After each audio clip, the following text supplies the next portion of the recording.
मेरा दोस्त सोहन रोज़ स्कूल नहीं आता, वह ईद का चांद है, वह कल सलाखों के पीछे होगा। दोस्तों आपने ऑब्ज़र्व किया होगा, आपने सुना होगा कि मैंने वर्ड्स बोले कि वह ईद का चांद है, वह कल सलाखों के पीछे होगा। इसे हिंदी में मुहावरे कहा जाता है और इंग्लिश में इडियम्स। सो दोस्तों जब ये हिंदी में बोले जाते हैं तो इसका मीनिंग समझना बहुत ही आसान होता है, लेकिन जब ये इंग्लिश में कहे जाते हैं then it is difficult to understand the exact meaning of this idioms. So इसलिए हमारे पास पूरे इडियम्स का नॉलेज होना बहुत ज़रूरी है, तब ही हम इसको अपने कम्युनिकेशन में यूज़ कर पाएंगे। तो दोस्तों ऐसे ही 5 इंपॉर्टेंट इडियम्स मैं आप लोगों के लिए आज लेकर आया हूँ, जिसको आप अपने कम्युनिकेशन में यूज़ करके आप अपने वोकैबुलरी लेवल को, वोकैबुलरी स्टॉक को इंक्रीज़ कर सकते हैं। तो चलिए दोस्तों शुरुआत करते हैं। सो फर्स्ट इडियम है at the crack of the dawn, जिसका हिंदी में मीनिंग होता है जल्दी सुबह। कई बार हम ऐसे सेंटेंस बोलते हैं दोस्तों, कल जल्दी सुबह मुझे मेरा होमवर्क कंप्लीट करना पड़ेगा, कल जल्दी सुबह मुझे निकलना पड़ेगा। तो देखो अब हम इसको इंग्लिश में कैसे यूज़ करते हैं। At the crack of the dawn I will have to leave. At the crack of the dawn I will have to complete my project. कल सुबह जल्दी मुझे अपना प्रोजेक्ट कंप्लीट करना पड़ेगा।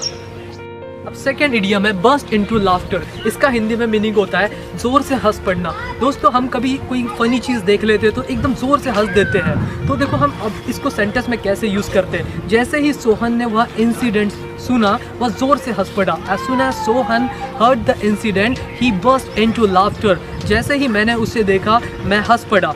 As soon as I saw him I burst into laughter as if he was Joker.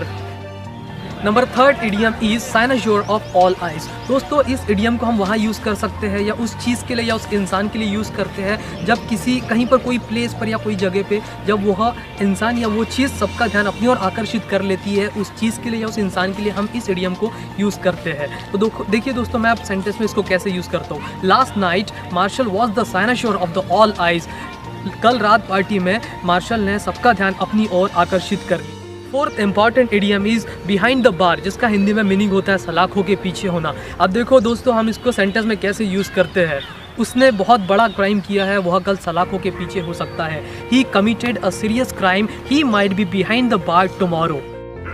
दोस्तों fifth and last important idiom is cry over spilt milk, जिसका मतलब होता है हमारे पास्ट में किए गए मिस्टेक पर पछताना। दोस्तों कई बार ऐसा होता है कि हम जो भी पास्ट में कुछ मिस्टेक करते हैं उसके ही बारे में बार बार कंप्लेन करते रहते हैं या हम उस चीज़ को लेकर पछताते रहते हैं। तो जब हम इस इडियम का यूज़ कर सकते हैं तो देखिए दोस्तों अब हम इसको सेंटेंस में कैसे यूज़ करते हैं। Sohan is always crying over spilt milk. दोस्तों सोहन हर दम अपने वह मिस्टेक के लिए पछताते रहता है।